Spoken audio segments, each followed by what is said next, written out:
My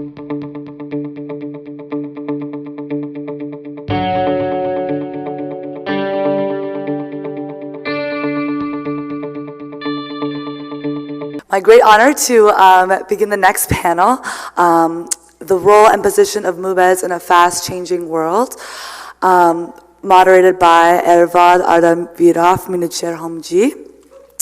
Dr. Arda Viraf Minucherhomji is a founding and managing partner of Chicago Growth Partners, a private equity firm managing $1.2 billion in assets. Prior to founding CGP, he was a managing director of William Blair Capital Partners and a head of William Blair's healthcare research, and was involved in several IPO and secondary offerings. He was a Wall Street Journal All-Star analyst in both the medical device and the pharmaceutical sectors. Arda received an MSc in pharmacology from the University of British Columbia and was a postdoctoral fellow in pharmacology at University of Washington Medical School. He was a recipient of several scholarships, including Tata, Kanagat Laboratories, and Canadian Heart Foundation. Arda Viraf was ordained Navar and Maratab in Navsari. He is actively involved in the North American Zoroastrian community and provides volunteer priestly services to Zoroastrians in the U.S. and Western Canada. He is presently serving as the president of the North American Mobeds Council. Can we please offer him a warm welcome to join us on stage?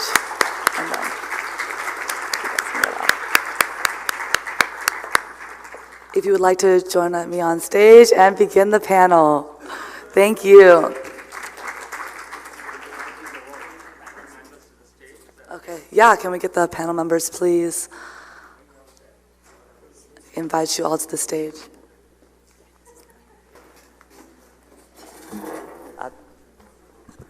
Thank you so much for the great introduction. That wasn't necessary. You guys want to be seated before we start? Okay, good morning, ladies and gentlemen. It's indeed my pleasure and privilege to be among so many young and smart Zartushtis from all over the world. I'm very thankful to Faizana and in particular Arzan and Homi for giving us the opportunity to participate in this Youth Congress. So as you can see, the main title today is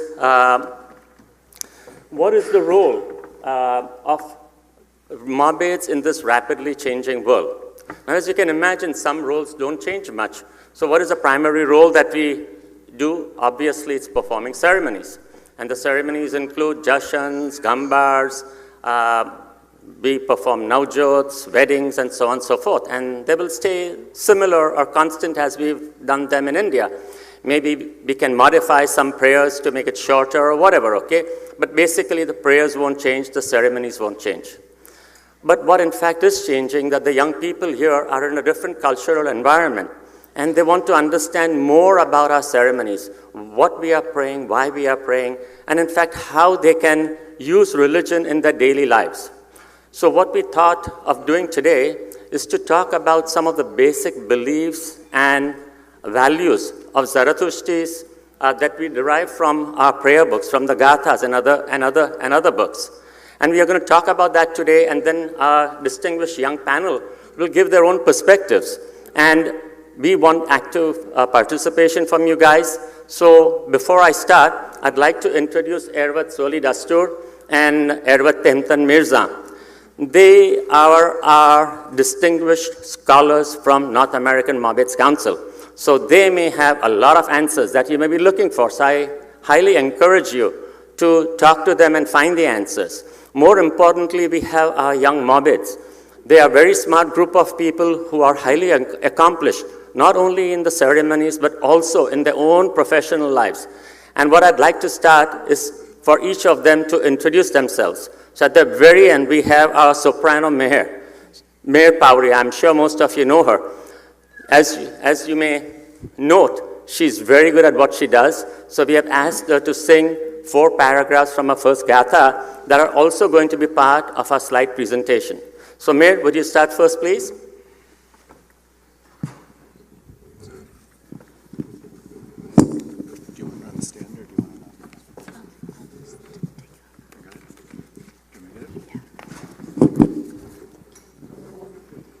Thank you, Arda Uncle. Before I start the prayer, I would just ask if we could all stay off of our phones and use this time to reflect inwards, maybe close your eyes, and take this moment for yourself. Mayor, if I could, so what Soli and Timton would like for you is to pray during the slides. So when we'll be showing the slides, then you can pray and they can even read the meaning in English, if you don't mind. Perfect. So Adil, introduce yourself and then keep moving. Hi, I'm Adil. I'm the vice chair of this event. Professionally, I am a product manager and I have an MS in information systems as well as an MBA. So, thanks. I was going to say something. He didn't want to disclose that he's my son too, okay?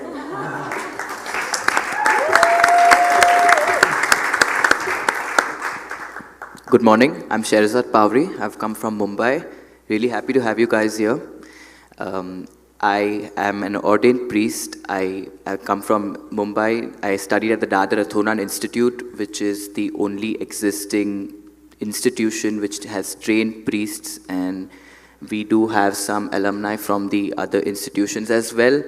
I am well versed in performing the higher liturgical ceremonies like the Yasna, the Vandida, the Nirangdin. Till date, I've performed 13 Nirangdins, which is like the highest ritual.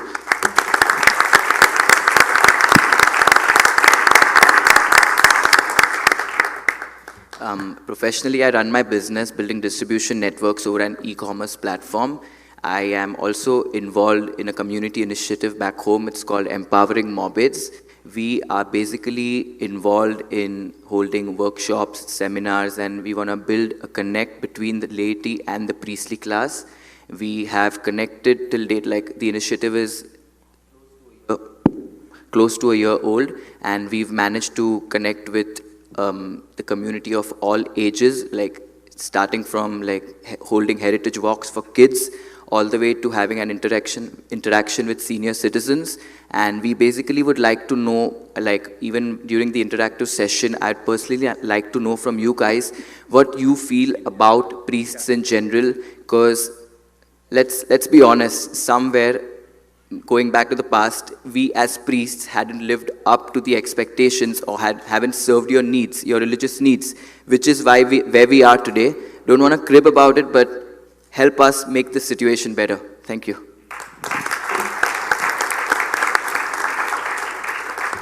Hi everyone, my name's Carl Desai. I'm from Sydney, Australia, born and raised in Sydney.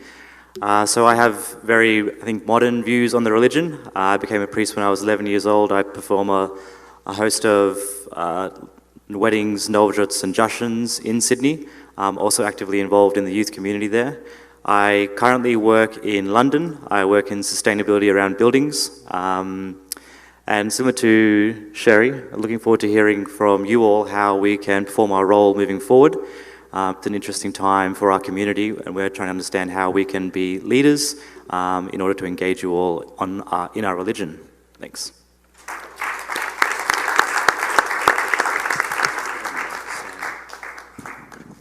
Hello. Good morning. I'm Xerxes Bandara. Most of you guys know me. I am a local priest, born and raised in Southern California. I am Nawar Martab. I got my Nawar at age 11, Martab at age 12 in Mumbai. Other than being a part-time priest, I'm a student. I recently graduated with a bachelor's degree in the study of religion. And as of last week, I got into a graduate program in the study of anthropology. Hey. Thank you. And I'm really looking forward to this discussion. I believe that learning goes two ways. So if we can learn what your questions and what your interests are, we can better educate you in matters of the religion and matters of our community. Thank you. And before you start, Xerxes happens to be Zari's son.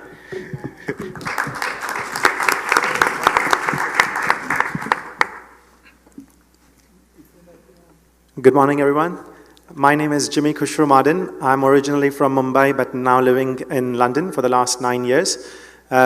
I became a priest at the age of 12 as well in Mumbai at the Jijibedarabe Agyari, probably famous for the Lagans and Navjots and the weddings that you've attended. And I am a software engineer by profession. I'm currently doing a part-time master's at the University of Oxford and also teach software engineering as a part-time hobby in universities across the UK.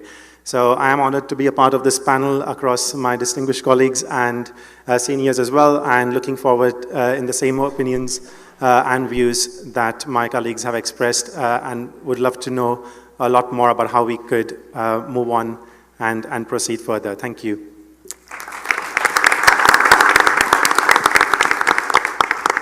I am Temten Mirza. I became Navar at Udvada before most of you were born. I am a CPA and have my own practice. During spare time, I like to run half marathons. And I'm also a recreational pilot, so if there are any pilots in the audience, we will swap some stories. Thank you.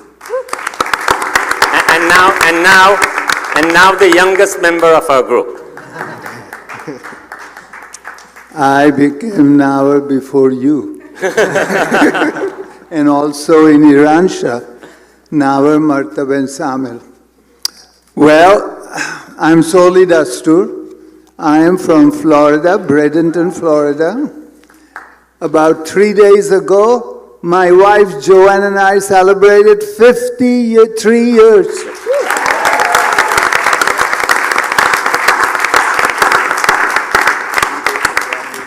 And most of you were not born. Otherwise, I'm nobody. I'm only in his service 24/7. Thank you. So with that, Soli bhai, could you please come over and go through the slides? So Soli, Temten, and I are going to go through the presentation very quickly, and then it will be open for discussion. Thank you.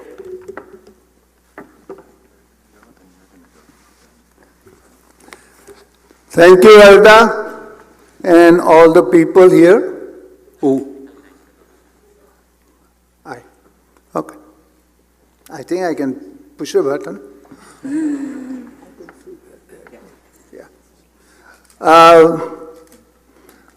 My discussion is going to be very simple. Who is our prophet? Anybody knows? Who is our prophet? I want to know. Oh boy, everybody's so, you want to come and talk about it? Okay. How do we know who actually wrote that Zarathustra is our prophet? Can anybody tell me? Oh my God. See, that's what I said. Whenever I mention that, I get a silence from all of you. Maybe somebody then say something which is wrong, and then somebody gives a story which is wrong. So, who actually said and wrote that Zarathustra was our prophet? Zarathustra himself. Do you know that? And what did Zarathustra wrote? Anybody knows? Hormuzd, Adivasias? What did he write? You're not allowed, you're too good. I want to know. Gatha. And what does Gatha mean? Singing songs. And that's why we got the best singer here, Mayor Pauri, to do the singing.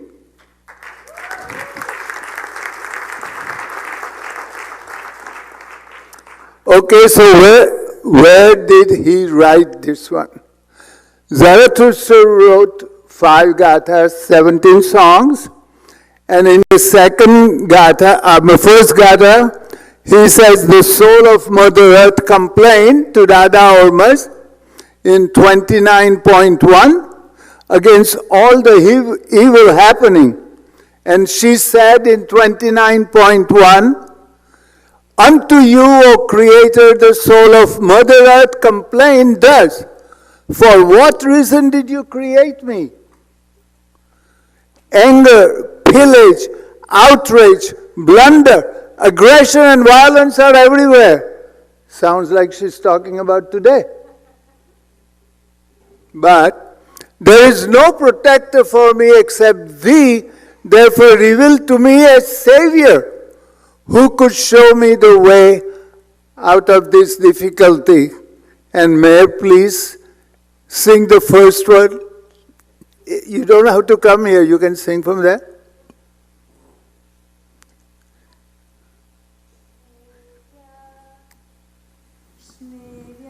Geush urva gerezda kahmaima twarozdum kemat ashat ama eshmo hazascharemo ahushaya derischa tevischa Noit moi vasta shmatanyo ata moi sasta vahu vastriya. Thank you, Mayor.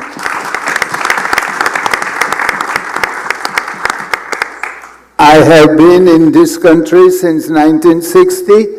I have never heard a Gatha paragraph recited in a presentation. So thank you very much. So Ovamazda asked the two Ameshasman, Wohuman and Ardibesh, hey, do you know anybody who we can make a prophet and send it? And they say, you are the one, we don't know anybody. So what happens? Then Ovamazda says, the only one who has listened to our command is well known to me. He is the holy Zarathustra Spitama. He is the only person who is eager to proclaim through his songs of praise the path of truthfulness. Therefore, sweetness of speech shall be granted to him. Sweetness of speech. So now, Mayor, the second one. I am Moi. I am Moi ida vistoyene evo sans now gushusta Zarathustro spitamo Vone mazda vashti ashaicha Chere keretra sravaenge yattoi Hudemem dyaiva kedraya. Thank you.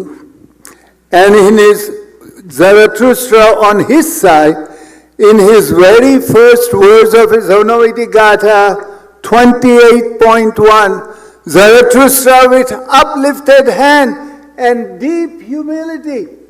Our Vakshuran is humble. And so we talk about humility. And he says, with uplifted hand and deep humility, I beseech, O Mazda, first and foremost, this the abiding joy of spenta menu, your holy mind. Grant that I perform all actions in harmony with righteousness and acquire the wisdom of good mind. So that, this is very important, so that I may bring happiness to the soul of the universe. Remember, all these things started with a complaint of the universe soul. And he mentions it in the first Gatha, first paragraph, that I'll take the happiness to the soul of the universe. So the last one, May. Ahyayasa nemanga ustanazastor hafedrayao Minya ushmazdao porvim spentayasha Vispeng shotnau, Venge ushkratum manangoya, Shnevisha geuscha urvanem. Thank you very much.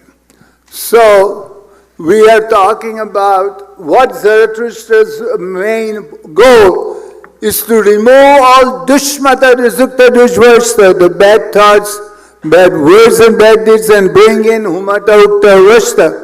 But also taking care of Avamazda's creations, fire, water, air, vegetation, animals, and human being. Our well-publicized current day initiatives like Green Movement and Earth Day. Green Movement and Earth Day. Can you believe Zarathustra expounded those 3,500 plus years? Thank you.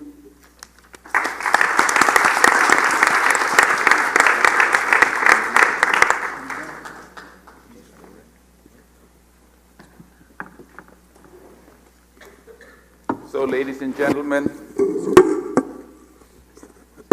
when we go to our place of worship, we go to Darbemer, to Agyari, to Adeshkade.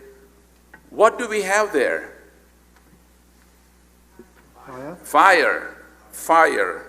So it is an eternal symbol of our faith. We pray in front of fire. The question arises, does it make us to be fire worshippers? Are we? Hello, are we on talking terms? You know, only my wife can keep quiet when she's mad at me. So if you like something that I say, please clap or say something or make a sound or do something. So, yes, does that make us fire worshippers? No. Whoops, if I can make this work.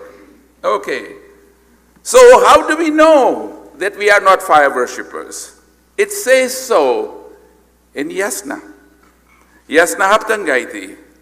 And I will invite Mayor again to lend her beautiful voice to this verse. Go ahead, Mayor.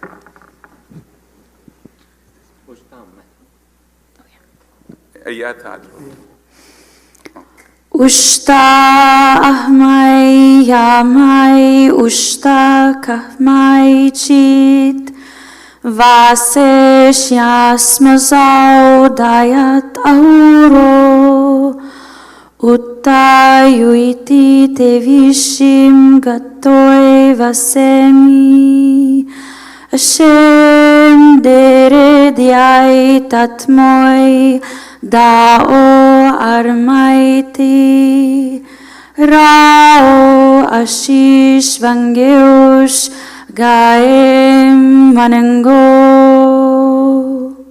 Okay, thank you. I think it was a little premature of me to ask Mayor to do that, but we'll come to that in a minute. Okay, so Yasna Haptangaiti says that through the agency of this fire, O most beneficial spirit of our Mazda, we first approach thee and thee only thee, nobody else. So what does the fire do? It takes away all impurities. So it's a purifier. Now if you see this slide, can somebody recognize this place, particularly people from Iran? Yes? So this is the Iran Bikambera Adaran. Right at the top of it, there is some inscription, and it is right here on the side. It starts with Ahura. And it says that we do not worship fire. Now, think about it. Why would they put an inscription like this right at the top of Darbemer in Iran? Any thoughts? So the Muslims won't say you are fire worshipper. That's right. So that the others know that we are not fire worshippers, we worship our Mazda through fire. And so does Firdausi say, He said, Magui ke atas parastan budam, parastan epak yazdan budam. Who was Firdausi? Poet. What did he write? Shahnameh, the book of kings. And he wrote about our kings, our ancestors. He wrote about Rustam and Sorab and Afrasiab and Temina and Rodabe. Those were our ancestors. Feel free to look him up on the internet. You will find those stories in Shahnameh, and that will make you proud to be Zartustis. They were all Zoroastrian. By the way, Firdausi was a Muslim. And this, of course, everyone knows this picture. Right at the top, it says, Atro Avramazda Putra, dedicated to Avramazda. And then happiness. Happiness, ladies and gentlemen, is a choice. You choose to be happy. Mahatma Gandhi said, happiness is when what you think, what you say, and what you do are in harmony. Does it sound familiar? Does it sound familiar, ladies and gentlemen? Yeah, that's Humata Hukta Huvarsta. Right? And you have it right there, written in Avesta, Humata Hukta Huvarsta. It also goes on in Gathas. Zarathustra says, happiness to those who give happiness to others. You must have heard it quite a few times. And a common greeting among Zarathustris, Ushtate, may happiness be with you. So, do we have a formula for happiness in Zoroastrianism? Yes. And it's right there in our Ashembo prayer. So now, ladies and gentlemen, those you have cell phones, I encourage you to bring them out. Get your cell phones out, your mobile devices, and look at avasta.org. If you have not bookmarked it already, I would encourage you to do that. Avasta.org. It gives you a ton of information on Zoroastrianism. Some things that I would like to draw your attention to. It gives you Nowruz prayer book. It gives you some Nowruz prayers in Gujarati, Farsi, and English, of course. It gives you some Avesta scriptures. It gives you Khorde Avesta. And more importantly, it also gives you some articles, information that you and I can read and understand. And on the right-hand corner, you will notice that there are some articles highlighted. First one is by our distinguished scholar, Soli Dastur. It also has Dasturji Dhala's articles. It also has Jivanji Jamsetji Modi's books, etc. A lot of information. So feel free to mark this down as your favorite or bookmark it, and you can look it up whenever you like. The other website that I would like you to look at is avasta.org. This has a lot of information. Sorry, we are still on avasta.org. So if you would like to click on this WZSE link, and it will take you to Soli's weekly renderings. If you click on number 26, ta-da, it brings you to his very enlightening meaning of Ashembo and Yathavaryu as well. So I will let you read it at your leisure, but it gives you a lot more information than what we can find elsewhere. The other website that I would encourage you to look at is www.zoroaster.com. There you click on Avesta and click on Ashembo, and you will find word by word meaning of Ashembo. Each word is explained to you. What does it mean? So if you are not sure what you are praying, well, there's a ton of information there. So that brings us to Ashembo. This is our formula for happiness. On this side, you will notice that it's written in Avesta, the original language. So, Asha denotes righteousness, justice, divine law, and truth. So Zoroastrianism is a religion of happiness. We do not have anything taught to us to mourn about anything. No fasting, not even for a day, forget about a month. No crying. No torturing ourselves. Nothing. Just be happy and spread happiness. United Nations World Happiness Report. You will be interested to know that they did a report. Number 1, Finland. Number 7, Canada. Whoa! Whoa! United States, UK, yeah, USA. And look up the country of your interest on that website. Pew Research says that actively religious people are more likely than less religious people to describe themselves as very happy. I'm not saying this. Pew Research says so. So be religious. Doesn't mean that you have to be extremely orthodox or anything, but be religious. And then you'll be happy. The study done by the Journal of Gerontology concluded that older people live longer if they are religious. You see the word here, survival advantage. That's a fancy word for live longer. Good mind? Yes, it's necessary to be happy. Happiness is a state of mind. So that's where Ahura Mazda says that you have to hear the best truth with your ears and decide with your own mind. And you are on your own. You have to think and make a decision on your own, and you will be judged based on your decision. So, ladies and gentlemen, Vahumana, good mind, has 2 sources. It's the knowledge and trustworthiness of our religion and the knowledge that we acquire as we go along.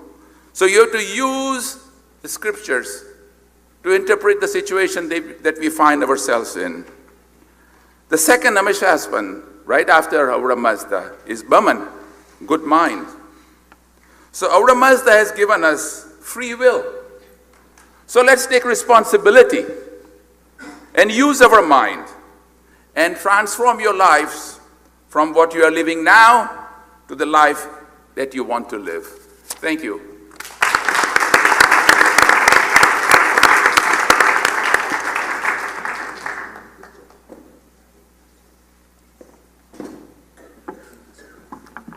Thank you, Timton. As you can see, he's a great speaker, and so is Soli, so that's why I always get them. So now the bar is really high, so get your expectations lower. But in any case, I've been asked to talk about 3 topics. One thing I really like, as you can imagine in my business, is money, wealth. So what does our religion say about wealth? Is it good, bad, evil to pursue wealth? So we want to find the answers, and it's not his answer, but it's what the Gathas say, and what we've been taught in our other religious texts. Then what is the concept of charity? All of us know about that, and we'll talk about it very briefly. And the most important concept that Solibhai talked about at the very beginning about truth. So I will briefly touch on each of these 3 topics, okay?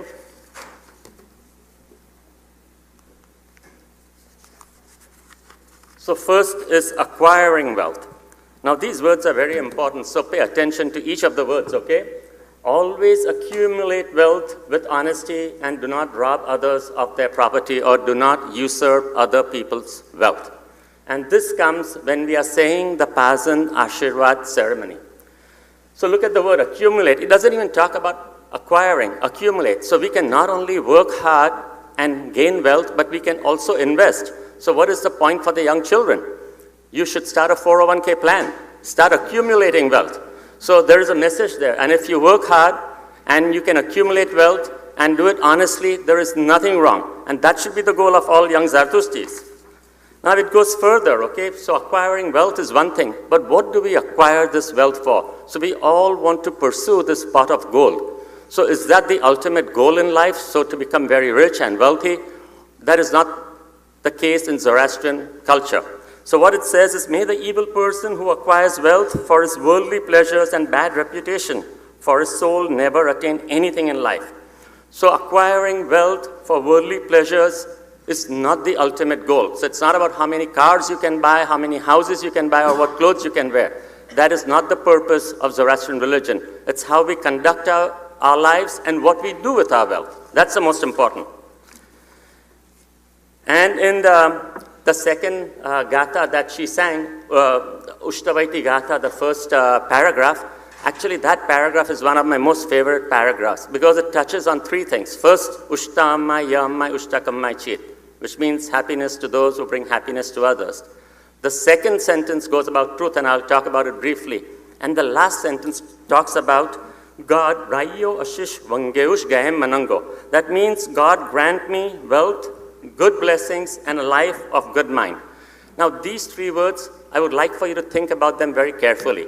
So what do most of us spend our time pursuing? Obviously, a good mind, we want to get a good education, and then wealth. And there is nothing wrong with that. But what is missing in many people's lives is good blessings. God's blessing or God's blessings. And that, as Tempton said, that comes from us leading a righteous life and praying. So we need to do that if we want to be successful in life. Because life is like a three-legged stool. One can be your wealth, second can be a good mind. But if you don't have God's blessings, you will not be as successful or prosperous in your life. That is what we've been taught.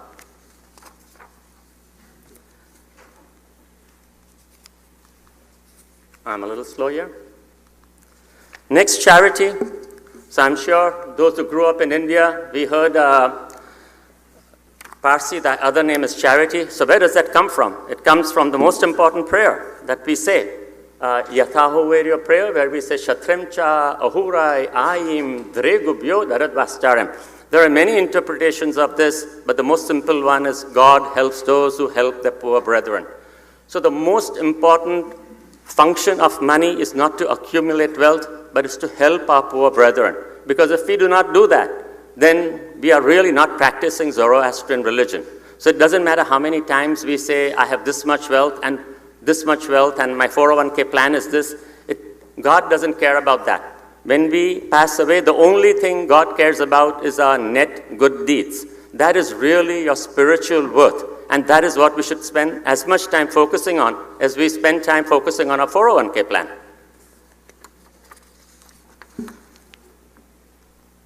And the last is truth. As Solibai mentioned in his very first paragraph, why was Zarathustra chosen? Because he is the only person who is eager to proclaim through his songs and praise the path of truthfulness.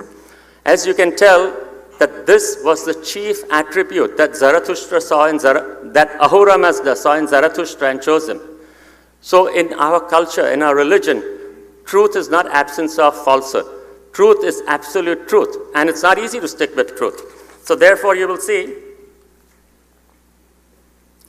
in the Ushtavaiti Gatha that she also sang, it says, I verily ask of thee, O Ramazda, the health and vigor in order to hold steadfast to truth. Because it's so difficult sometimes to say the truth, the whole truth, and nothing but the truth, because you're worried you might upset other people. But at the end of the day, that is what our religion demands us to do, say the whole truth. And you ask God for his help so that you can always say the truth.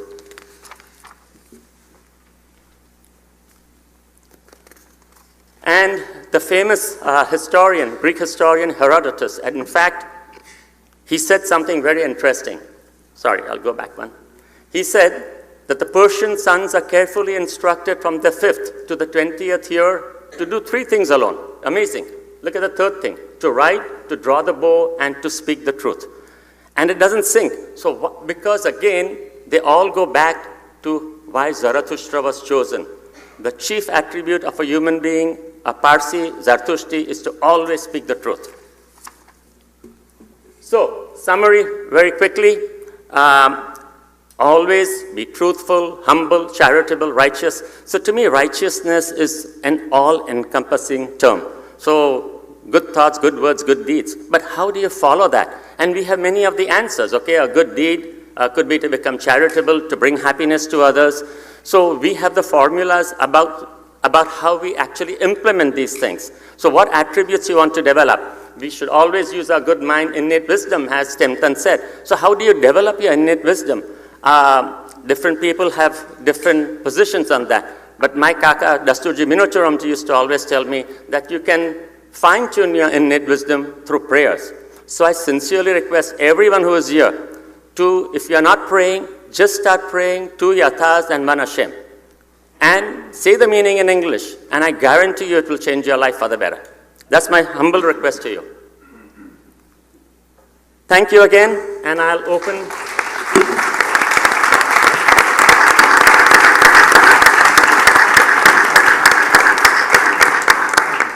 And the session is open for discussion. I'd like active participation from both the young Mobeds. They are the brains here, not us, and also the audience. Please. Who wants to start?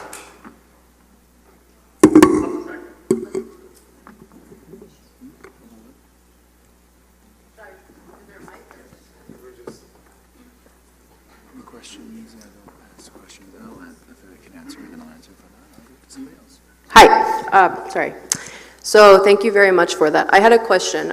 So I have been very excited to come to this Congress, especially because we have female representation from Mashhad as a female Mobediar. And I'm wondering why she is not on this panel, if someone can speak to that. Thank you.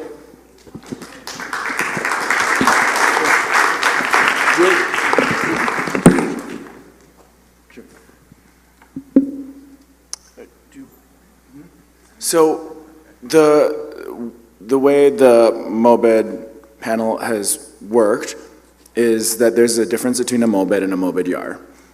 So a Mobed is responsible for liturgical ceremonies, traditionally. A Mobediar is responsible in the situation when something cannot be performed or there's no Mobed around to provide that service. The Mobediar can help with that. In the situation, for example, when someone passes away and you need to perform ceremonies very urgently, a Mobediar has a very critical role in our community. So there's a difference between a Mobed and a Mobediar, I guess, to answer your question. I think if I could just follow up, so from our standpoint, the North American Mobed Council speakers have been invited by Fezana. I didn't choose the panel. And I assume that because this title says the role and position of Mobeds in the fast-changing world, I think it may be useful. Next year we could have the role and position of Mobediars in this world. So nothing is mutually exclusive. We are very inclusive, as you can tell. We have Mayor, our singer. So we will work with anyone and everyone who can help us further our cause.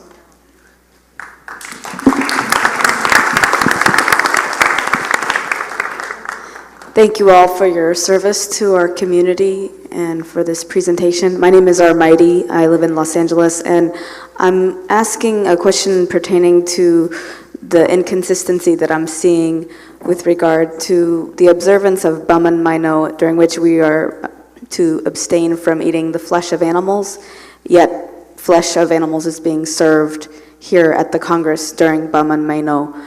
And there was a reference to taking care of our earth and the green movement, which is supposed to be in alignment with taking care of the earth by not eating the creatures of this earth. So if someone could address that, please.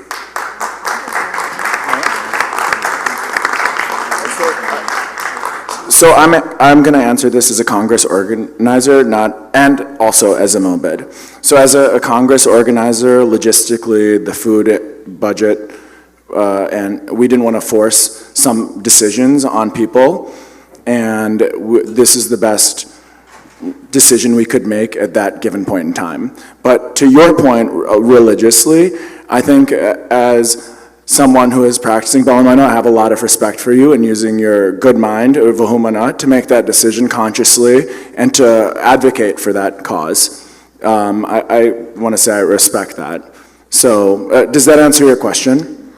Well, there are plenty of delicious plant-based alternatives like Beyond Meat sausages, so it really baffles me that one Congress that we have, where we have an opportunity to show the youth how delicious and healthy plant-based foods can be, is basically squandered, and it's disappointing. So I guess as a Congress organizer, you should bring it up with the Congress committee. So I think that's a Congress situation, not a Mobed question, but thank you for bringing that up. Thank you. We have Timton, who is a vegetarian priest, so let him talk. Oh. Well, the question is very appropriate. Thank you very much for asking. As a vegetarian myself, I can understand your position. The important part that we have to look at is the change should come from within. You should feel that you have to be a vegetarian. That's what happened to me 20 years ago, that I thought, okay, it was wrong to do this. But my wife, my kids, they love their meat. We're not forcing anyone to correct. vegan by having vegan options. They can still go and eat other stuff if they want. Absolutely, absolutely. You're right. And I think on a suggestion list, that perhaps would be a perfect suggestion to make. Thank you so much for bringing it up. I think we'll, as probably, I think that the next Congress is coming to London, so we will probably make sure that we can have a lot more options available for vegans as well.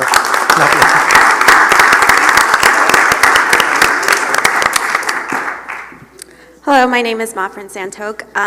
So I'm wondering, I know a lot of Mobeds have very different beliefs from maybe members of their community. So this question is for nobody in particular, but has anyone ever gotten a request from someone in their community that was either too conservative or too liberal for their liking, and how they dealt with it, and how their response was received by whoever made the request and the rest of their community? Sorry, could you go slow on the latter part and repeat that? So my question is, has anyone gotten a request from a member of their community that they were uncomfortable with? Either it was just too conservative or it was just too liberal, and how did they respond to that? How did their community accept their response?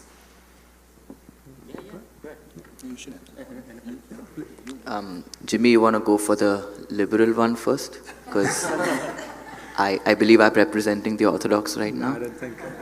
I think we need to stop that.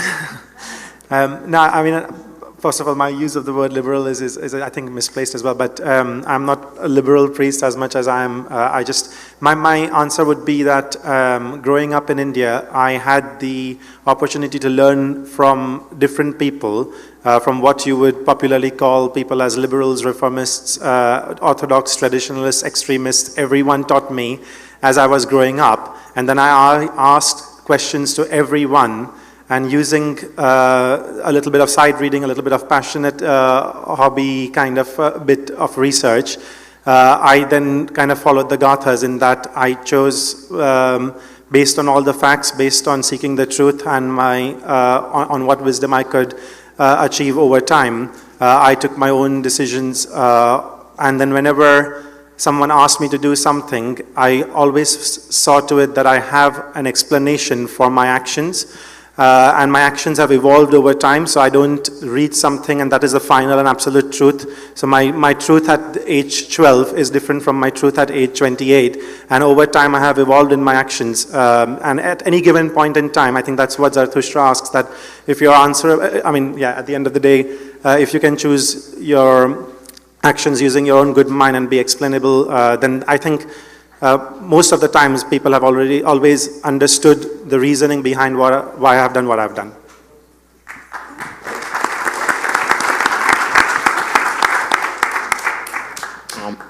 So I'd like to add my perspective to that, and understanding the background of where I come from back in India. They're really stringent about marrying within the fold, and after like attending a few congresses and seeing the perspective of you guys as well, I completely understand that as youngsters, you'll actually come and approach me like, oh, you got like a really great pool to choose from back home in India. We don't have the luxury out here, so how do you expect us to marry within the fold? Well, I personally have never performed an interfaith marriage and choose not to do so, simply because I'd like to stand by my principle. But if you'd ask me a particular instant where you're like pointed out like, oh, why did you choose that stand? Why did you choose that stand? For example, the Jashan we performed, we included a female Mobediar over there. That was by choice. Whoever chose not to, they could walk out. So that could be pointed out as, oh, why did you choose that stand? Why did you choose to sit with the Mobediar? At least back home, that would be pointed out to me. There was also, more often than not, the Orthodox also point out the presence of non-Zoroastrian elements while you're performing religious ceremonies.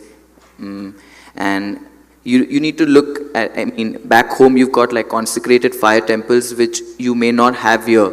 So you do not expect everything to work the way it happens from whichever region you come from. Yes, my views are reflecting about the region I come from, but I need to have an open mind and understand your perspective as well. And yes, people are going to question your choices for sure, but like Jimmy said, it was about how the thought process changed over time. I choose to stick by my principle. I choose to be traditional in particular instances. Where needed, I would like to bend, but not break.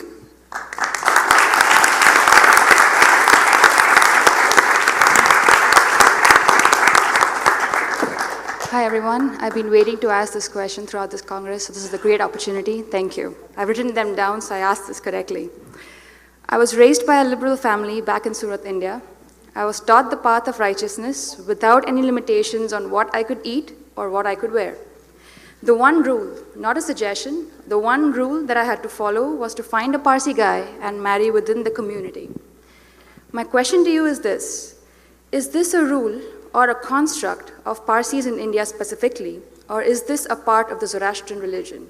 Because it seems like it's a bigger deal in India than anywhere else in the world today. If it is indeed part of the religion, in your experience, how did it come about? What was the rationale behind it? I find it hard to believe that not welcoming others into the community is a way of preserving our religion going forward.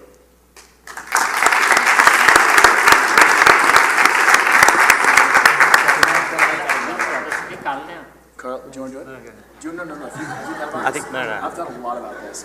So we've actually talked about this quite a bit, and as my research personally has shown, when you refer to the more traditional Zoroastrian text, there doesn't seem to be much around it. Now, granted, later texts as well as culturally, as you pointed out, it's not accepted in India. So that's very much, it seems to be a community decision in India. And there was an excellent article written about how when you have a community driving religious decisions, as is done in India, and as was written about in the most recent Fazana journal, these sorts of things happen. But as Mobeds, I personally have performed both the Navjot and the interfaith marriage for one of my very good friends, and I don't think that there's anything inherently against that. And I think the benefit of our religion is very dynamic. So we have to use your own vahumana, good mind, to make a decision for your given environment.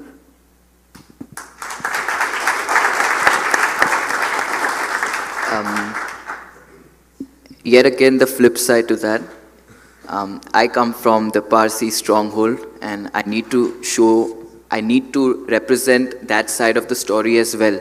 Let's talk about what happened once we moved out from Iran. We immigrated to India. Is that all we know? Do we even know that there were pockets that immigrated to Russia, that moved to Hong Kong? Where are they today? Where are they today? Why did they dwindle? Was it because of interfaith marriages? Do we not want to look back upon our history, learn from our mistakes? Again, I'm not going to force marrying within the community, but let's check the stats. Fizana themselves, while they're not really strong on their stand against interfaith marriages, they themselves in their stats have shown that people marrying outside the fold, the child of the next generation, more often than not, loses his religious Zoroastrian identity. Yes, there are people, I personally know of women who have gone through super hardship, and they are the ones who have religiously stuck to their faith. They are the ones who in spite of having hectic schedules, spare their Sunday mornings, travel like hundreds of miles away to make sure the children of the next generation, their religious education needs are catered to. So yes, I do respect that, but again, try to, if we want to like uphold the religion, if we are looking to like safeguard the future of our religion, of our community, it is a better choice. That is all. May I ask a follow-up question on that? So, thank you. So whenever we talk about welcoming others, we always talk about interfaith marriages. But we don't talk about people who genuinely have read the scripts, are more Zoroastrians than myself. 10 minutes if you talk to Pablo back there, I can assure you he knows more about Zoroastrianism than I would ever know. Right? So if you're talking about preserving the religion, there are people who want to be part of the religion. Which other culture can boast about it? People genuinely want to be part of us. I myself have learned so many things. Being a Zoroastrian, the only privilege I have is I have 2 Zoroastrian parents. I have not practiced it as well as Pablo back there. So then what do you say about those people who, if we bring them in, it's not about interfaith, that's a separate topic, but if we bring them in, I think we will make this community better and stronger.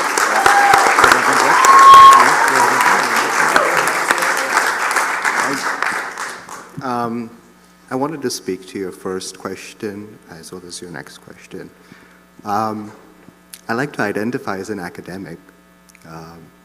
And I went to one of the most liberal colleges on the West Coast, UCSB, party school. And sorry.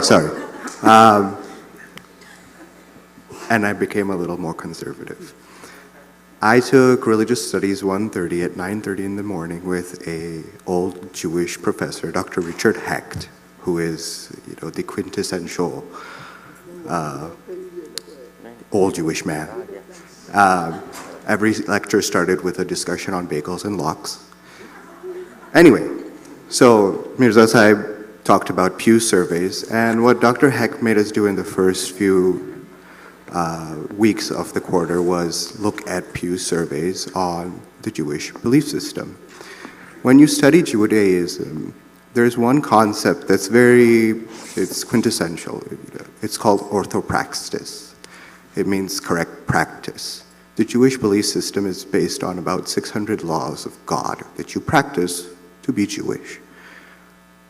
And basically, this Pew surveys came down to what it boiled down to was children with one Jewish parent are less likely to maintain the high holy days, nonetheless the laws of God. Children with one Jewish parent are even less likely to do so. So what I'd like to say, and I apply the same idea to Zoroastrianism, it's just statistics. So what my idea is that being Zoroastrian is not about calling yourself simply Zoroastrian. It's about being and doing Zoroastrian things. So Mirza Sahib also said, be more religious. So the first thing I would say is put your Sadra Kasti on, pray, maintain the laws of purity as best you can, and educate yourself about those. This is not personal. I mean, this is to the whole audience. And yes, there are some converts that do a very good job at this. But if you just do an open floodgate policy, there are some people who will do this for political reasons and not truly for religious reasons, where there will be good Zoroastrians. And as a faithful Zoroastrian, I feel that is a little hard to swallow. So yeah, it just boils down to statistics. Thank you.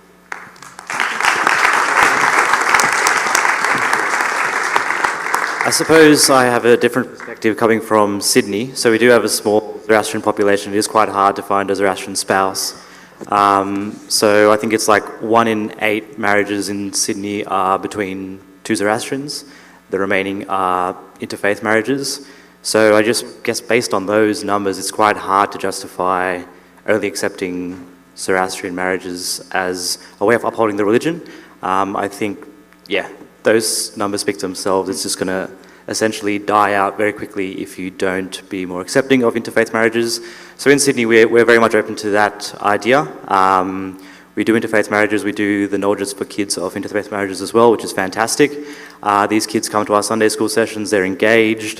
Whether they perpetuate the religion to their kids is another question. But the same goes with kids of Zoroastrian parents. I've done knowledges for kids of Zoroastrian parents who barely know their prayers, they really come to Sunday school, they're already disengaged. So we're seeing that natural decay, not only due to interfaith marriages, but also just naturally.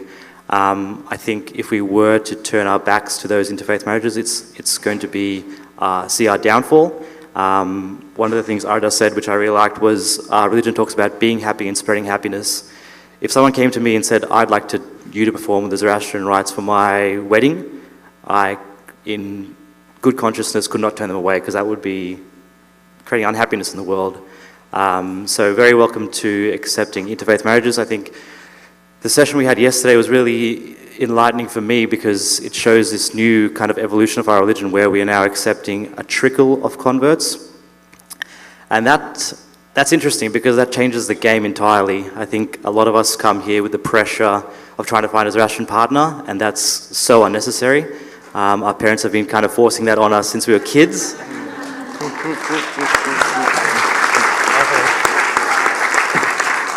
And that's incredibly hard for us to feel like we have this responsibility of a 3,000-year-old religion to find another partner to perpetuate this religion. It's incredibly hard, and it's unjust. I think we need to tone down that rhetoric. I don't think it's healthy. So yeah, I'm supportive of interfaith marriages, and those parents continuing the Zoroastrian religion through their parenting rather than through their blood lineage.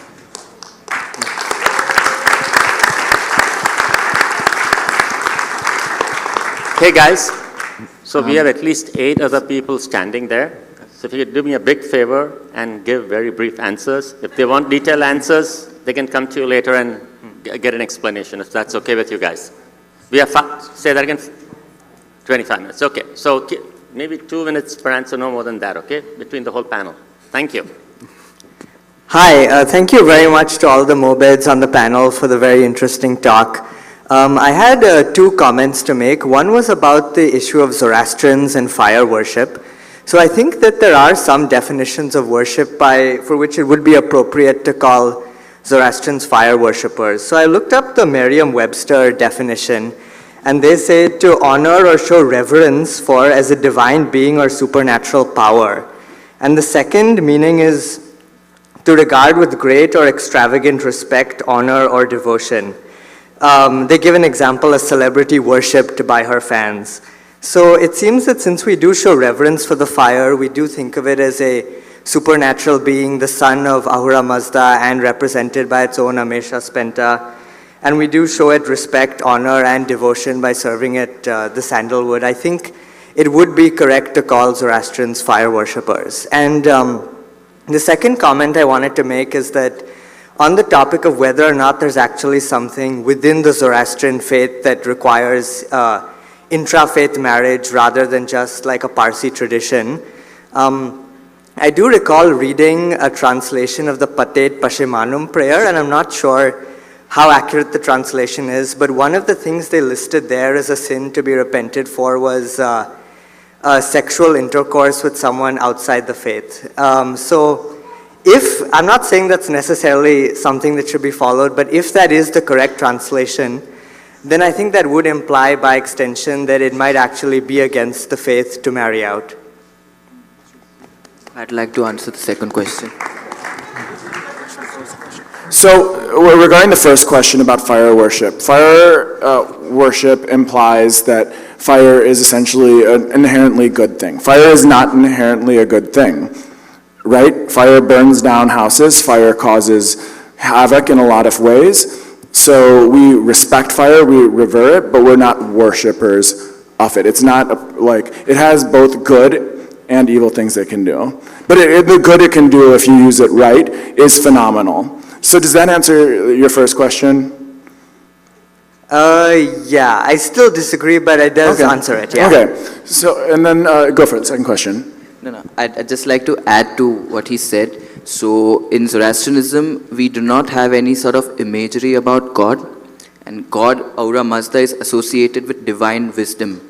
And it's always about the constant battle between good and evil. You choose your Vahu Mana for your own enlightenment. You make the right choices. So if you try to visualize God in a particular form, fire has already been termed Atra Aure Mazda Putra, the son of Aura Mazda. So it is in its own divine being that you are recognizing God. So that is where you are venerating fire. You're not worshipping fire. There's a big difference. So you're like venerating God, venerating fire, and worshipping God through that. If that answers your question. Can I move to the second one? Mm-hmm. Yeah. Okay. So based on the comment you made, I think this room is full of sinners.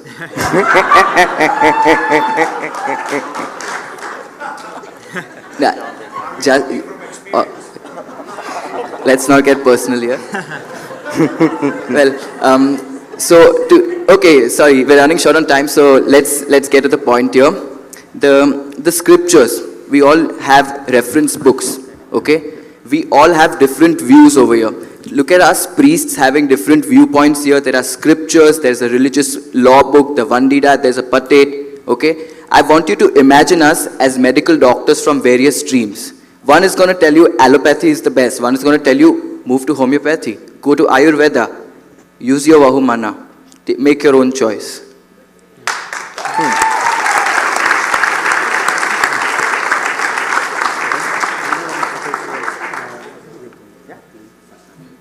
In terms of efficiency, we have 20 minutes left, so if all the people who are asking questions can ask very precise, concise questions, that'll help so we can cover more ground. Thank you. We'd love to interact with you all otherwise outside as well. Yeah. So, first of all, thank you to all the Dasturjis for coming here today for the fascinating discussion that we've had so far.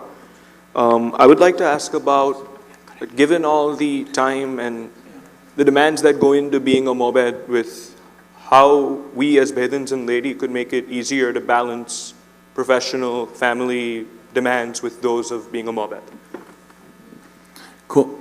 Great. First of all, great question. And just so basically there's three things, the Ervad, Mobed, and Dastur. So the Ervad is someone who's done their Nava, a Mobed is someone who's practicing. So we're all Mobeds. And Dastur is someone who's like contributing to like the research and development, like kind of like a PhD of the religion. So just one thing to clarify on that. I'll let someone else answer the part about like kind of how you balance your responsibilities versus your religious duties. Someone wants to take that?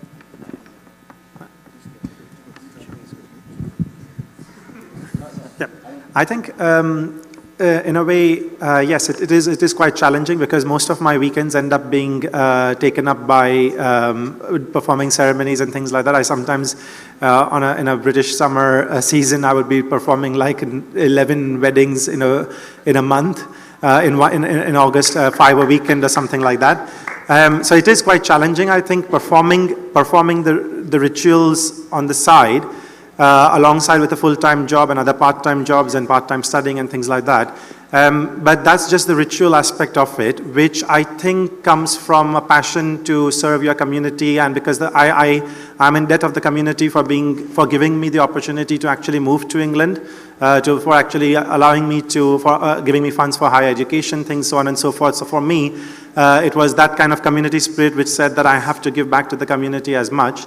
And the second point about if you follow your religion as a way of life, the other aspect of actually practicing the religion is not, I don't see that as a burden to my day-to-day life. I try to incorporate the teachings of Zarathustra into my day-to-day activities. I'm not very successful at that, but that's what it goes hand in hand. So in terms of the priest ritual aspect, I think it just comes out of my own passion, and also the happiness that you spread, the happiness that, because sometimes when I say no, you should, the dejection, the kind of sadness that you're bringing about to people who would be deprived of a ceremony that could have been performed, that kind of motivates me to carry on in spite of me losing a few weekends in the summer or throughout.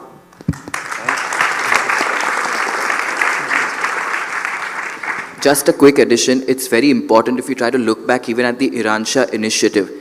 If we actually look upon stage, there is no single person out here who is a full-time practicing priest. It may seem impressive, a Mobed, yeah, sorry. It may seem really impressive, like, wow, how do you guys juggle it and stuff? But trust me, it can be really stressing, draining at times. One of the, what you as community members can actually try doing is have some sort of machinery, administrative stuff, where these guys out here do not need to look outside to do something else. If you could like have something like, I would personally like to see the community in 2050, if there's such a conversation happening, there should be full-time practicing priests. You do not need to constantly raise funds. You cannot keep going out of the community like, I need to raise funds for this. There should be something already in place, or you cannot expect people to take it up as a profession. Can we move to the next question, please? Thank you for a thought-provoking presentation. One of the issues that the community is wrestling with is engaging the community in the examination of the text. As an education professor, what I see you do here is what's called IREs, initiate, response, evaluate. You will pose a question, somebody answers it, then you say yes, good answer, or wrong answer. This is an old-fashioned way of engaging and teaching that really should be used sparingly, but it is the dominant way our Mobeds are operating, and is boring the heck out of the people and is disheartening people from joining and really attending meetings.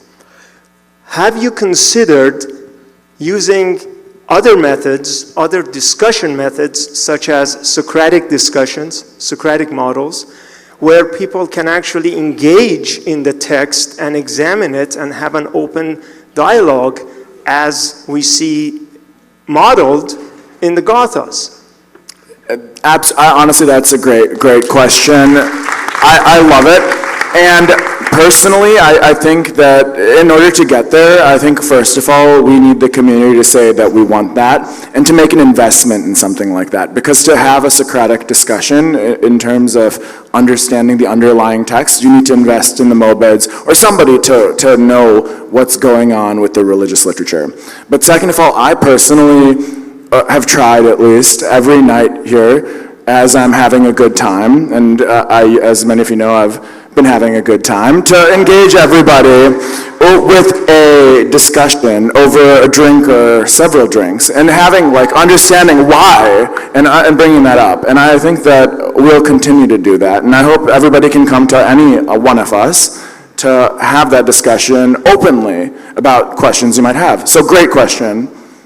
Any other thoughts? Just a very quick comment. I think we are moving towards that trend. So in London, when we run the religious educational classes, I was volunteering to run the parents' discussion group, and we called it a parents' discussion group for that very reason. Sometimes I would send out material or a few YouTube links and some interesting material out to the parents first, a few weeks in advance, and then we would discuss that topic openly within the forum. And I think that's the best way to learn. However, a very quick comment. Every time I've sent out material to people which is more interesting and not academic, people still haven't actually managed to. So how many of us, yesterday when I gave a talk, I asked people to refer to a very quick YouTube presentation on the Gathas, which was very non-academic. And unfortunately, month after month, turn after turn, I find people not actually, so people say they have an interest, but when it comes to actually doing and taking that, because we can't have a discussion if people don't have a common ground to start the discussion with. So I'd be happy to help you with that part if you're interested. That would be brilliant. Thank you. Hi, everyone. Thank you very much for being here, first of all. I think it's great that we've got a diverse range of people from all over. So my question is, we've got a really diverse range of views that we've heard today. Obviously, people from various backgrounds, from Bombay, Australia, all over the place. So do you think that we're going down the path of having different denominations? Christianity's got Orthodox, Baptist, so on and so forth, or whatever. And if so, is this a price that we're now having to pay given that we don't have, one singular leader or one code that we need to follow. So say, for example, we've got, a range of people who would be okay with intercaste weddings or navjats or whatever. And then we've also got, on the other side, completely different. So to that extent, are we going down that path? And if so, what are your views on it? Do we need to have one code? Do we need to have one leader? What's your views on it? Thank you for that question. It's a great question. But it is also a very complex question. Somebody could write a dissertation on this. This is a very terse anthropological and sociological idea that you're proposing. Yes, I do feel that there are going to be factions in the future within our community. Like you said, in Christianity, there are multiple denominations. And I personally feel like that's where the community is going over here in Southern California. For example, we have multiple associations which all have their own set of ideas and beliefs. For instance, we have the Zoroastrian Assembly, which are very much pro-conversion.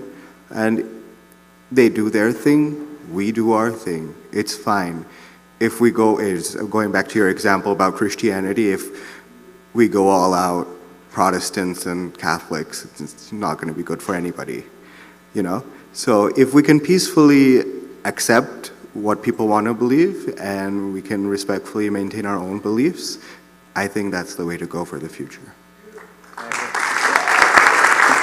Thank you.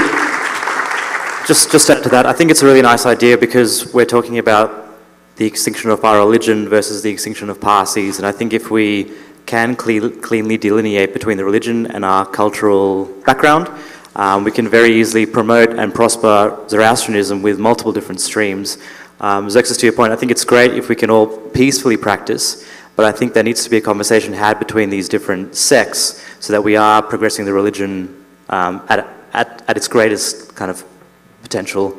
And that's potentially where the NAMC can take a leading role, because it seems like the community looks to the Mobeds to kind of come up with a set of guidelines or principles to lead our community forward. Potentially we haven't really been doing that in recent years, so maybe there's an opportunity there for us as Mobeds to step up to that leading role. Thank you.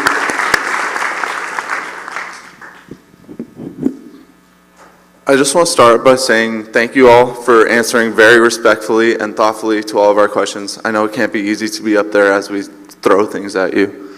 So I want to say, what can we do to make the community more comfortable and more accepting of some of these converts? Like, what can we do as communities in some of these more liberal areas in North America or Australia? What sorts of classes can we put on? What sorts of things can we do to engage that community so everybody's more comfortable with them being a part of our community?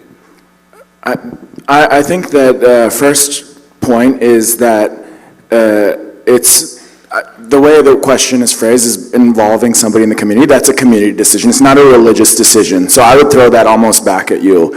Go tell your friends. Go talk to Pablo or go talk to any of them. They're so nice, intelligent people, and make up your own mind. You have a vahumana. You have the ability to do that, right? So with that. But on the religious side, there's a different element, right? So like there are people who will look at religious text and see some more of the traditional original texts, and they'll take some of the more later texts and kind of say, oh, this is not allowed.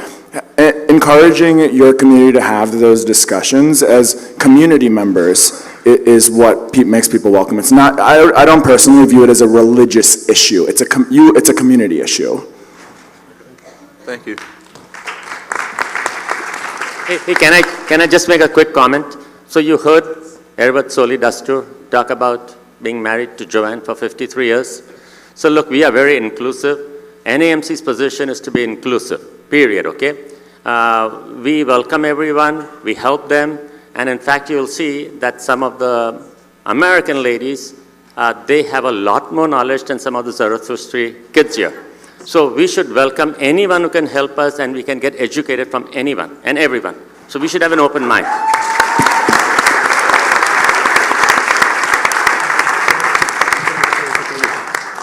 Just a very quick comment, because the last two questions touched upon unity, and I think it's a very bad idea if we carry on splitting ourselves. I think we have enough organizations already and enough points of view. Personally, the way I see the solution is that, I mean, back in the UK, I volunteer for both the organizations who split up due to some small differences. Today, the differences are small based on their viewpoints, and I find it stupid that people who have common goals in the so at the end of the day, what you believe in terms of intercaste marriages, conversions, blah, blah, blah, that doesn't affect you being a Zoroastrian and living a Zoroastrian way of life, you helping, thank you.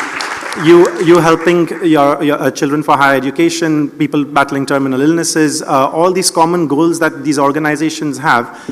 In the UK now we do them separately, which is very stupid because we don't have enough volunteers to do these things and have a sustainable thing. So my view is that regardless of everyone's views and opinions, the Gathas do say, choose your own creed, but then come together on all the other things. So immediately remove that barrier between the Orthodox and the liberal, remove that barrier quickly based on your practices, and go back to what your common goals are and unite and work towards achieving those common goals more efficiently.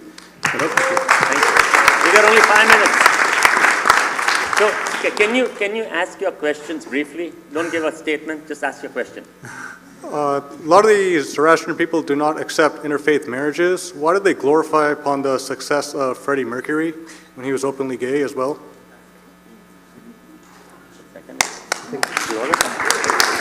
Why do we glorify Freddie Mercury when we don't? Yeah. Sure.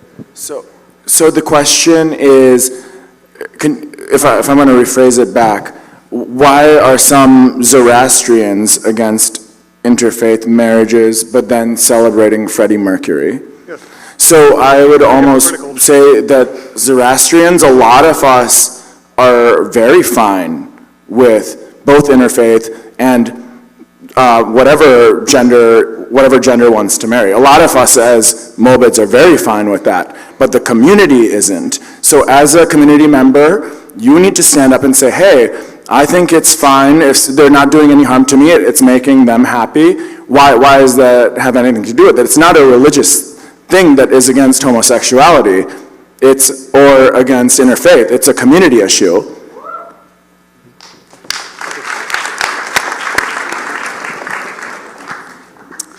Hello. How would you all, I'm just going to keep it brief, how would you all recommend to us, as not only religious leaders but community leaders as well, how would you recommend for the youth's voice to be heard in these community discussions, in providing these rules and restrictions on social issues, particularly around the issue of oftentimes poor treatment of female mubidyars?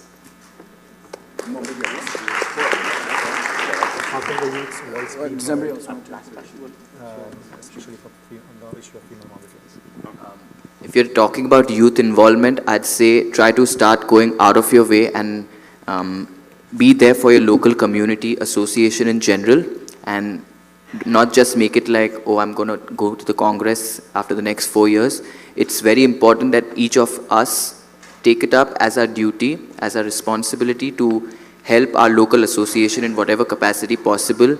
It's like people come and tell me, oh, we're lacking religious knowledge, we're doing this, and it just culminates in having discussions. But what? If you want to have concrete action, start being there yourself. Be the change you want to see. I suppose just to add to that, I feel like a lot of the time we talk about religious principles and contributing to your community, which is great. But showing up, I feel, is not enough. It's all about practicing what we're preaching as well. So one of the slides talked about charity in action, and I think that's something that really we're very fond of, we're very proud of. But when I look at the Sydney community, we don't do that at all. We're very inward focused. We just talk about Zoroastrians and marrying in and all this kind of stuff and all that bitty kind of stuff. But when you have a greater purpose, when you're actually practicing the religion, that's what will probably you'll gain greater value from your religion in that. So I think it is a point of definitely showing up, but then putting your religion into action, because we're not here just to talk about being Zoroastrian. We actually want to practice those values. Hey. But why should I practice religion? What do you mean? Like why? What's my reason? Well, it's up to you. You have your own vahumana. You don't have to do it. Okay. Well, and if you don't want to, then you don't have to do it. I'm fair on this subject matter, but man, it's like what's my real? I have like some good incentives here, good values from it, but I'm like, what's the real? It's what's really drawing me into it. Like I've been grown up in the culture, but I'm like. So I think I know what you mean. I know what you're saying though. Yeah. So you don't have to. Yeah, okay, if you don't want to, you don't have to be here. That's absolutely fine. But I guess the thing is that if you believe that doing the right thing is the right thing, then it's a good religion to go with. And I'll let someone else answer also. Yeah, go ahead. I gave a talk in New Zealand when I answered that question, why religion? Because I always have a view of religion as a way of life, religion as a way of life. So from that perspective, from both perspectives, from a pragmatic and practical perspective, it's good to have a moral ethical framework. I personally believe that even atheists have a moral and ethical framework, and based on the definition of religion on Wikipedia, that moral ethical framework is their religion. Religion doesn't have to have a creator, a god, someone sitting on a cloud with a beard and things like that. Yeah. And the second thing is, I think, if you educate, once we understand the significance and practices of the meanings of everything why we do what we do, especially from my talk yesterday as well, on other talks that people have given on making religion as a way of life, I think it would be almost, that would probably answer your question in terms of what makes you want to be following a good ethical moral way of life. I think there is no reason not to follow a good moral ethical way of life, and I would call that religion over just following a set of customs, practices and traditions. Can I give you my one short answer? I'm not sure if you heard our three presentations. I've heard the answer like through multiple different ways. If you practice the values and the attributes of being a good Zoroastrian that we talked about, your life will change for the better. And you can find that from the Avesta, you can find that from some other holy book, but it's up to you. So you don't have to be religious, as Adil said. That teaches you to be a good human being and to be happy. That's the most important thing. You may find other ways of being happy. Hello, guys. So to keep it brief, when I hear about this interfaith marriages and how people criticize it, it almost sounds like what I'm seeing going on in this country with political correctness on both the left with the social justice SJW movement and the right when people get threatened by diversity. I feel like with interracial marriage, it's kind of the same thing because they don't want to accept anyone that's new to the religion. And actually people who actually go into religion, convert or have interfaith marriages, they actually do know more about the religion than some people who are Zoroastrians. Good example would be my aunt and Soli Uncle's wife, Aunt Joanne, is a great example of this. So how do you deal with this issue with identity politics in Zoroastrianism? Can I just say one word? Differentiate between religion and culture. And I think that would be one short answer in terms of use culture to celebrate religion, not to destroy religion in that sense. And I think make that differentiation. Don't mean to brush off the question, but it is a community issue rather than a religious issue.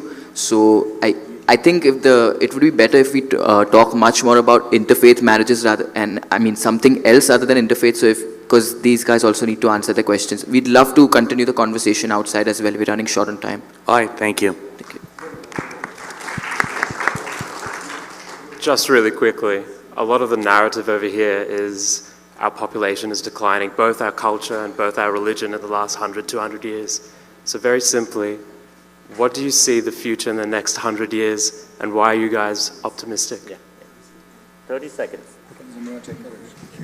Towards the end of my presentation, I said that if a philosophy has helped mankind for 3,500 years through the various dynasties of Zoroastrianism, so the same group of Zoroastrianism was practiced by so many different groups, I don't see that a philosophy like that can just end up in a British museum. So I see that if for the next 100 years, if we eventually educate ourselves on the true significance and practical meaning of Zoroastrianism, then regardless of our caste, creed, and what we were born as, Zoroastrianism will flourish. And I think there is already a revival of Zoroastrianism in all the communist countries, so on and so forth. So I don't see Zoroastrianism as a philosophy and the religion of Zarathustra ever not helping mankind or any person in life. And hopefully that will stay regardless of any of the small ethnic minorities that may or may not carry on in the future.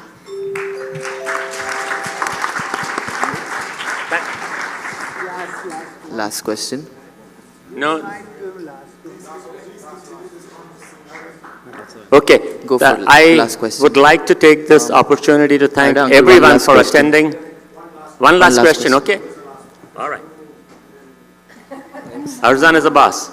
Hi, so Thank you. this goes on from what you said earlier about a lot of the priests being part-time. I wanted to know what your opinion was on why someone who's a son or a grandson of a priest is allowed to follow the path to priesthood, but someone who is not from the family bloodline, and I mean a man or a woman, isn't given the same opportunity if they feel like they want to do something for their community.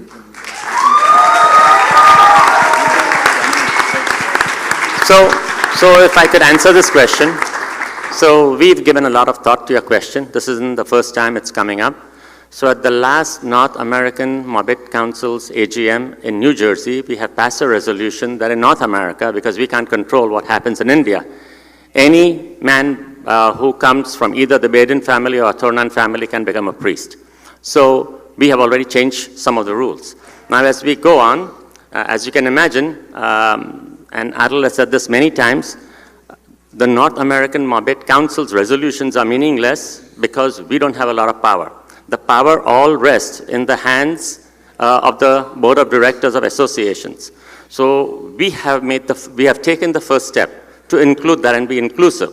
So over time, as you can imagine, societies don't change overnight. So we have made the first change, and hopefully in the future, more changes are coming.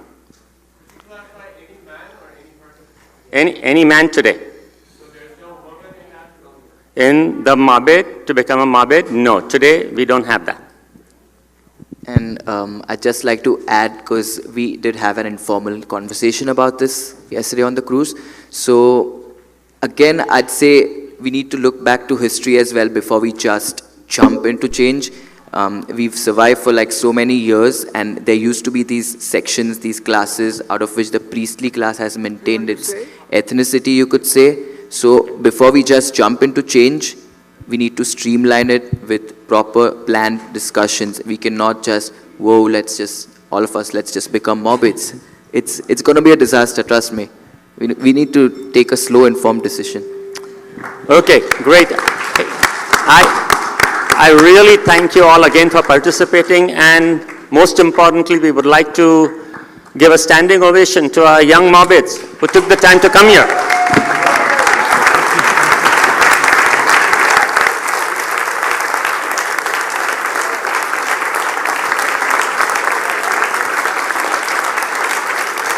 And thank you again.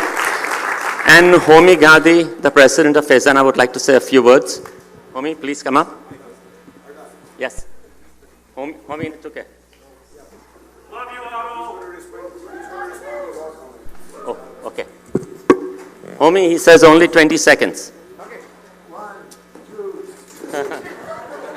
Thank you. Please sit down. I just want to make a statement because name of Faizana was mentioned many times, and or at least sometimes. And I'd like to make a statement because Faizana is a federation of 26 member associations. Faizana does not make any rules or regulation of who is a member and who cannot be a member, or whether the conversion can take place or do not take place.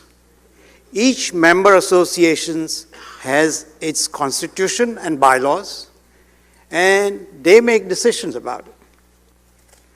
Having said that, the differences between the Zoroastrians and Parsis and conversions and not accepting women and their progenies into the faith, this is based on the decisions of high courts in India. In my opinion, it does not apply to anywhere else outside India. We, Zoroastrians, outside India have moved out from India, Pakistan, Iran, and we create our own identity.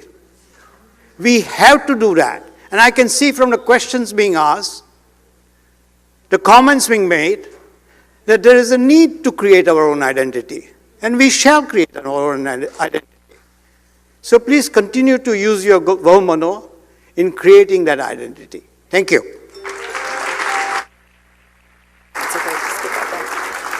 Thank you so much. I want to thank all the amazing Mobeds on stage, everybody for engaging in the conversation. Can we give another round of applause, please? Yes. And I encourage everybody to continue having these conversations because it clearly is important for our community. Now I'd like to offer a token of appreciation to each of these wonderful Mobeds for all the work that they do for our community.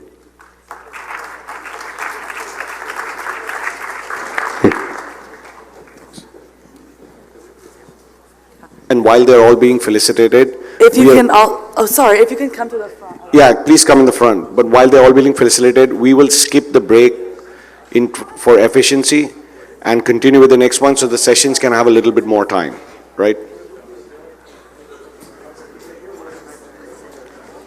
The next session over here will start immediately, as will the one in Cherry Hill.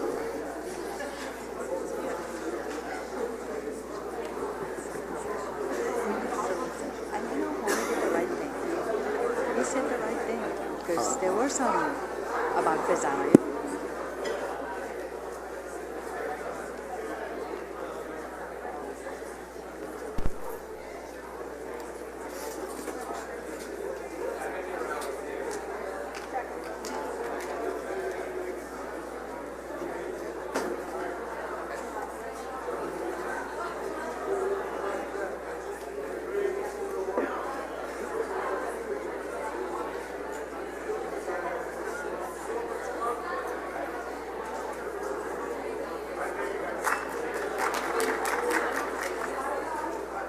Thank you.